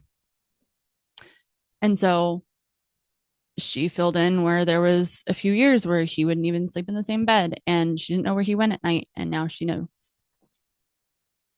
And so I very much was validated past even understanding. Like, it was just like there was no shame. It was I'm so sorry. I'm so sorry I didn't know. I'm so sorry that I didn't do more. I'm so sorry. Like, it was just a very, very clear, like, it wasn't blame, it wasn't shame, it was just support for me. She also told me not to tell my extended family because they were going through stuff and didn't want to stress them out at this point. And it would cause a really big rift in the family. I was like, yeah, I know. I was like, I don't want my brother to know. I don't want anyone, like, I'm not ready for anyone else to know. I just needed you to know. And she was there for me. And she continues to be there for me. And up until yesterday, we all got together to celebrate Mother's Day. And like I said, there's kind of been this discomfort. Like, we've kind of, like, I've been reconnected for a year and a half, but there's still kind of this, like, where there's not a closeness. There's not a understanding of who I am. They've never, like, really fully understood me. I'm just kind of like, I'm the black sheep. I know that. So I just kind of, like, I'm civil, I'm nice, I'm whatever, but I'm on, like, my best behavior. I'm not, like, all of me. I'm not all of my goofy or whatever. I'm just getting along with the family kind of thing. And yesterday we all went out to lunch, took pictures together. It was nice. It was fine. And everything seems to be normal. It's like good to see them. We always play Catan. That's kind of the thing that we do at family holidays. Um, and I was writing my mom's Mother's Day card. And it said something to the effect of like, thank you for your patience. Thank you for your support. I'm grateful for you. And I started tearing up. This is the first Mother's Day card that I've written my mom since everything. And yeah, I was reconnected a year and a half ago, but I wasn't really fully at the place where I was like, hey, I'm celebrating you. Like I showed up, but it wasn't like a big thing. And I was tearing up writing that. And my brother was in the room, like signing a card. And he was like, am I signing this one? I was like, no, mom's done something really special for me. Like I'm actually just giving her my own card. And he goes, okay, what'd she do? And I was like, well, and then I told him about what my dad did to me for years as a child. And he just kind of sat there and was like, okay. He didn't deflect, aggressive, have an emotional response. He just sat there and just held space. And then I went out into the living room after all the cards were done, gave it to my mom, and I like leaned over her and I gave her a big hug and I started crying. I said, thank you. And then I sat in a chair. I said, and I'm like, I'm gonna do this. I'm gonna tell. I'm like, so I'm gonna do this thing, Mom. I know you told me not to, but I'm ready and this needs to come out. And she was like, I don't know what you're talking about. She was like, do what you need to do. Like she wasn't sure what I was doing. My uncle and my grandma were on the couch and I was like starting to cry. And my grandma couldn't quite hear, so I moved to the couch and I ended up sitting on the couch between my grandma and my uncle. And then I told them what happened. And I told them how I felt unseen and unheard, and that my reactivity and aggression and emotional ups and downs as a teenager was due to not being seen or heard, and I disconnected from family because I didn't feel safe and I didn't feel seen and I didn't feel protected. And that my personality that they always said was crazy or, a bitch or whatever they called me, I was traumatized. And I didn't quite know why or how, or to the extent, like I knew about the physical and the emotional. And it's not that that's not a big deal. It is a big deal. But there's something about sexual abuse that is just like a spiritual wound. It is a like soul level wound, especially when you're too young to understand it. And I sat there and just explained everything. And, again, like I didn't mean to hurt people. I'm not meaning to, like hurt people in the family. I was just trying to protect myself when I was never protected. And people didn't see me and they criticized me. And as an adult, it made me not want to connect with people because I had been so stuck my entire life, not seen, not heard, and in a very unsafe place. And they both like, each of them kind of like grabbed my shoulder and were just like, my grandma at one point was like holding my hand. I was just sitting there crying. And they both were really supportive. They're sorry that happened and that,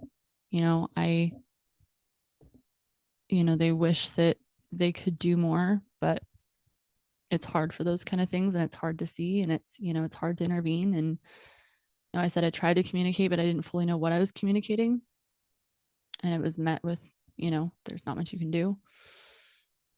I told them how my other grandma knew and blamed me, and that there was nothing that was done. And she's dead now. I broke that news to them, so now they know. And that I celebrated when she died. And I'm just waiting for my bio dad to die so I can finally be free and have relief and nothing. Don't even want them on this earth. They're a monster and a horrible person. And they were just there for me and they were supportive. And there was a repair, like we're talking like decades worth of repair in that moment of them showing up for me. And then I was kind of like, my uncle like extended his hand and I kind of like laid on his shoulder and he held me for a little bit and just kept saying how sorry he was. And, there's not the right words to say, but they're there for me. And glad that I'm back. And then I cried for a little bit more. It's really healing, really releasing. And I was understood. And it's not that the trauma itself makes me understood by them, it's that they judged survival mode responses as just a flaw in character, that they didn't have the full picture. And so they blamed me for just being a bad person, for just trying to turn people against each other, being manipulative, or whatever it is. That they saw me as just this like bull in a china shop. You know what I mean? Like that I can combust at any moment, and it's because there's a problem with me, and it's my personality. And they got to see that it's actually a reflection of my trauma. And it's not who I am. That's what happens when I'm triggered. And when continuously this family is not a safe space, you're going to see that more than anything else. And that's why I cut and run, because it's not safe. I'm not seen. I'm not supported. I'm seen as the problem and that there's something wrong with me, that I'm dysfunctional, when the reality is it's the family and I am a product of that. And that actually I've been healing and growing and doing amazing things. And I'm a damn good person. They saw me. They recognized. They were there for me. And it was a beautiful thing. It was a beautiful thing. And then we played Catan. And then it was just like the normal day. And everyone left. And again was supportive at the end. And that was it. It was a really good reconnecting day. Something that I never, ever, ever thought would happen. Again, first with my mom, then with my grandma, who was even more hurt than my mom, and in the ways that she went through things. And, I'm amazed. And there's the tiniest bit of disbelief that, like, not only do I have my family back, but I'm not the black sheep anymore. I'm not the dysfunctional one anymore. I'm understood and I'm seen.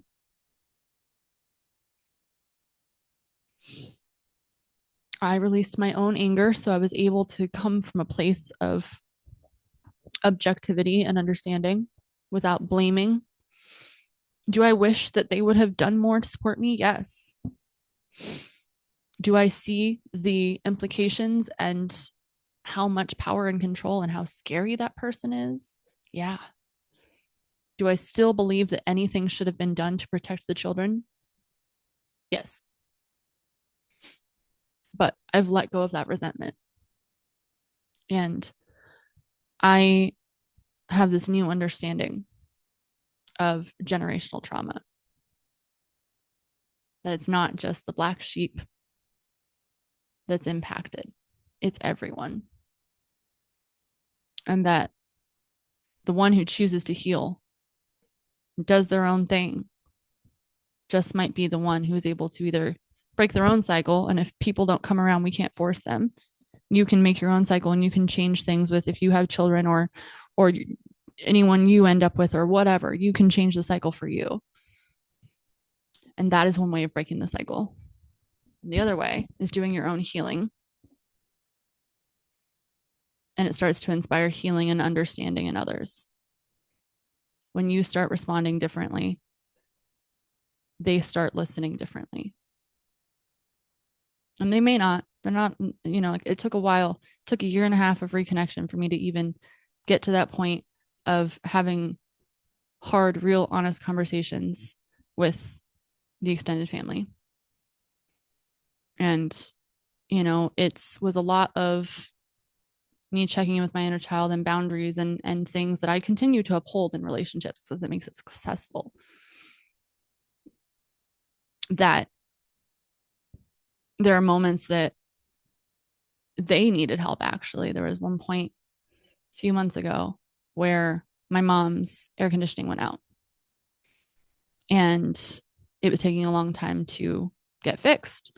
And they stayed at home for a couple of days, and I had just my little brother with me because it's not safe for him to be in that house. But they ended up coming to stay with me, bring all the dogs.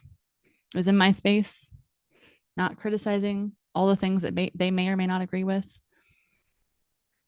The self-help books everywhere, the tarot cards, like whatever. And it was fine. My mom brought face masks and we did face masks together. We all watched movies together. It was really nice. And being in that close corners for that long with things going on, and especially my mom not being in her space, she's very much like me. She likes things how she likes them. Little bit of a control freak. That's where I get it from. But she released control. She allowed me to help her. She allowed that moment of reconnection. And the little things have meant the biggest things. And if I needed that validation, my inner child needed that validation from them, I wouldn't have been able to be where I am. Because there were moments where it wasn't fully there. It was attempting, but still not quite getting it. You can see they're trying. You give them, like you give them a little more opportunity, more understanding, whatever. But like I didn't get defensive. I just recognized their context. I recognized where they were coming from, their own rules, their own stuff in it. That we can agree to disagree on some things, but at the core, they see me and are there for me. And that is huge. And that would not have happened if I didn't step away and do what I needed to do for me. Because tensions were rising before I did. It just kept getting more hostile. It just kept getting worse.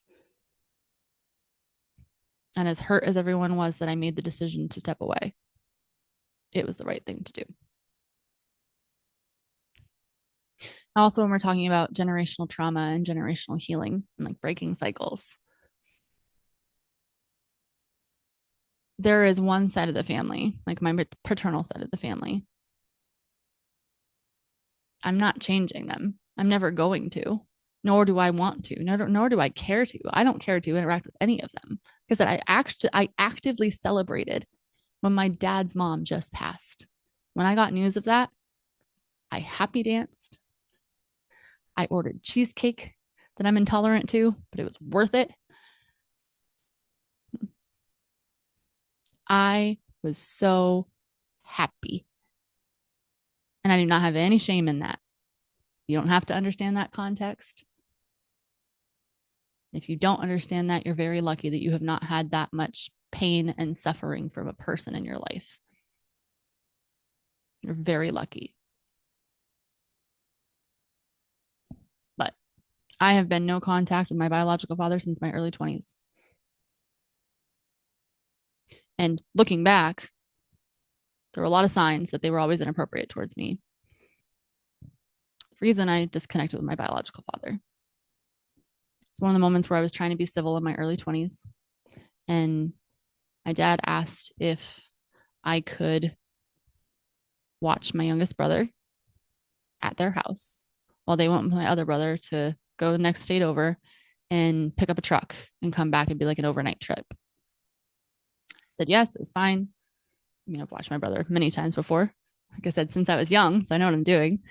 And I ended up calling my dad because my brother was having asthma issues and needed his inhaler and I couldn't find it. I was instructed on where to find it. It wasn't there. Long story short, I went digging in their bedroom and I found a box. It was a blonde blow-up doll named Taelor. It was spelled Taylor, but it was still daughter's name.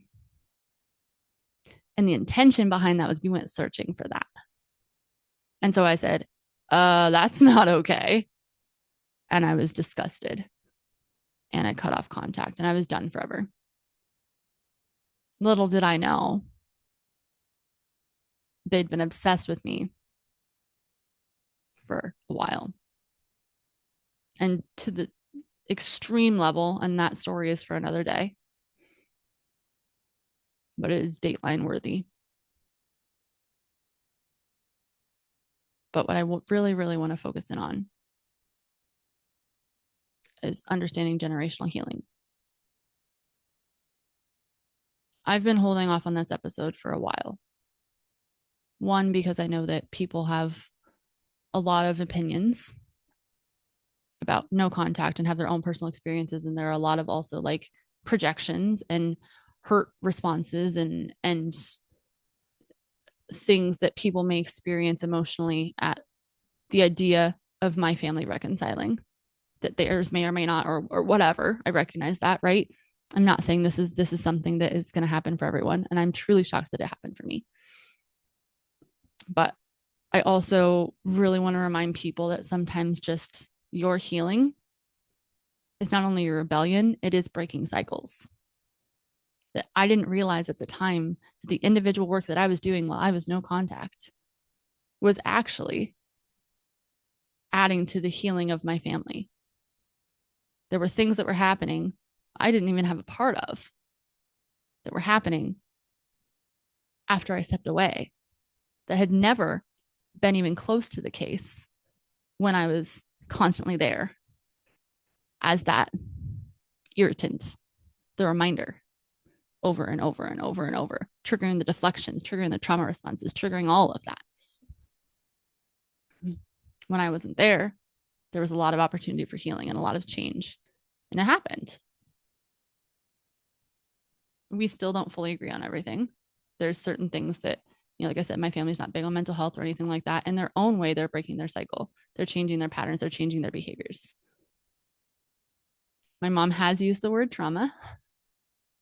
She has definitely understood PTSD a little bit more and has apologized for the things that she said and how she's hurt me. But not only has she apologized, she has showed changed behavior. Even when we don't agree, it's not a personal attack. It's, I don't agree, but okay. And we can agree to disagree without making it a personal debate. That boundaries have been set in place, that all of the hurt feelings have been on the table, the whys, the hows from the whys, and that ultimately what has come forward has been love and understanding and connection and vulnerability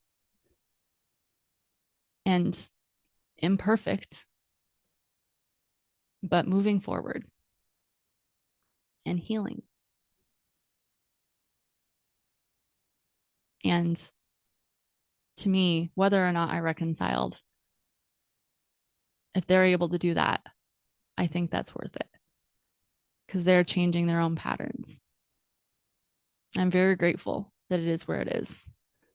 I'm very grateful that if I have grandchildren, they would have grandparents or an uncle. They would have a village.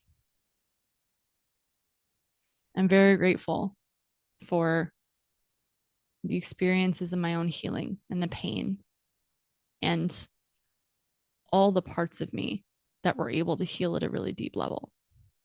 And I'm not saying I'm done. I'm not. We know that. But there's been so much improvement. And part of it are the supports that I have in place in my life. Not only the relationships, but all the tools and the environments, and just I live in a state of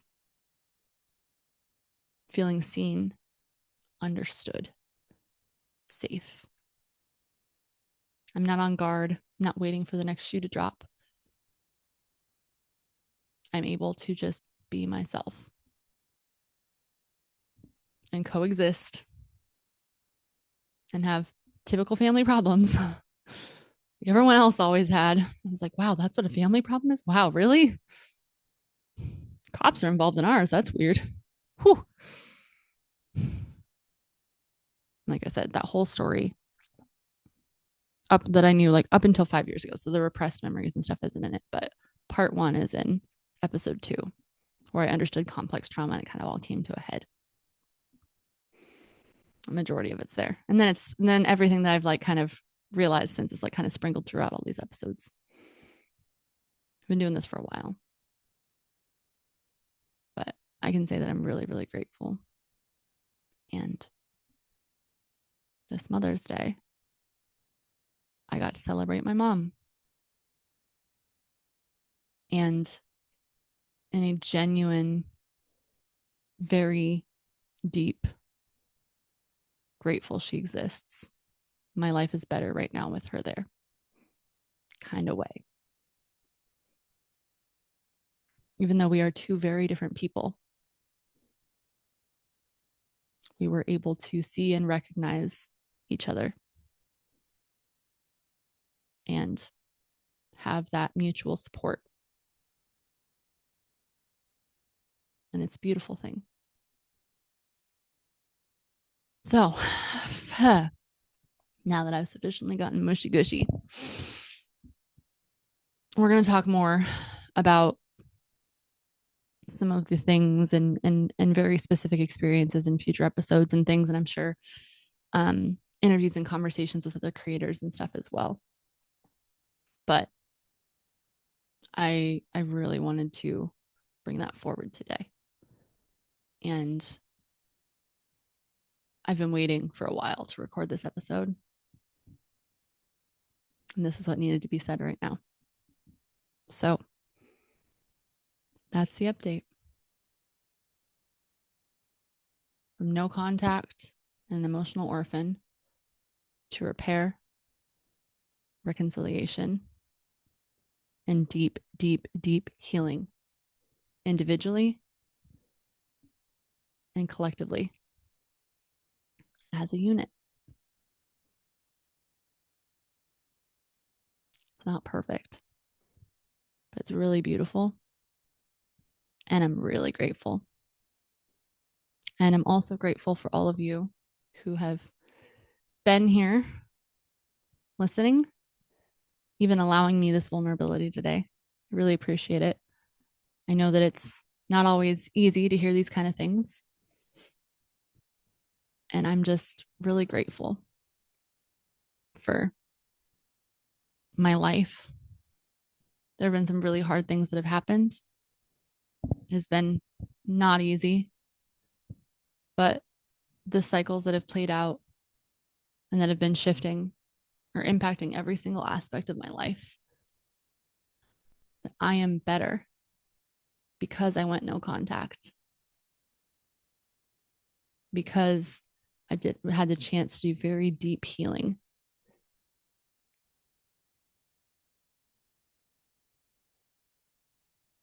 And I had the ability to reclaim my life, rebuild it in the way that was suitable for me. Found myself so deeply. Found love, found light, found hope without fear of loss the moment it exists. It hasn't been easy, but I'm really grateful for the ride. And I just want to remind people how much hope there truly is in healing, growth, and overcoming. Thank you for listening. And if you have any experiences with generational trauma, no contact, generational repair, feel free to go on our Instagram and share in some comments. Also comment on here. I would love to hear it. And maybe we'll have a segment at one point talking to different survivors. I think it could be really interesting. So that's something you're interested in. Let me know. And I would love to hear from you what it's like breaking generational cycles for you. Sending you so much love. Again, thank you for listening. I hope you have whatever day makes sense to you.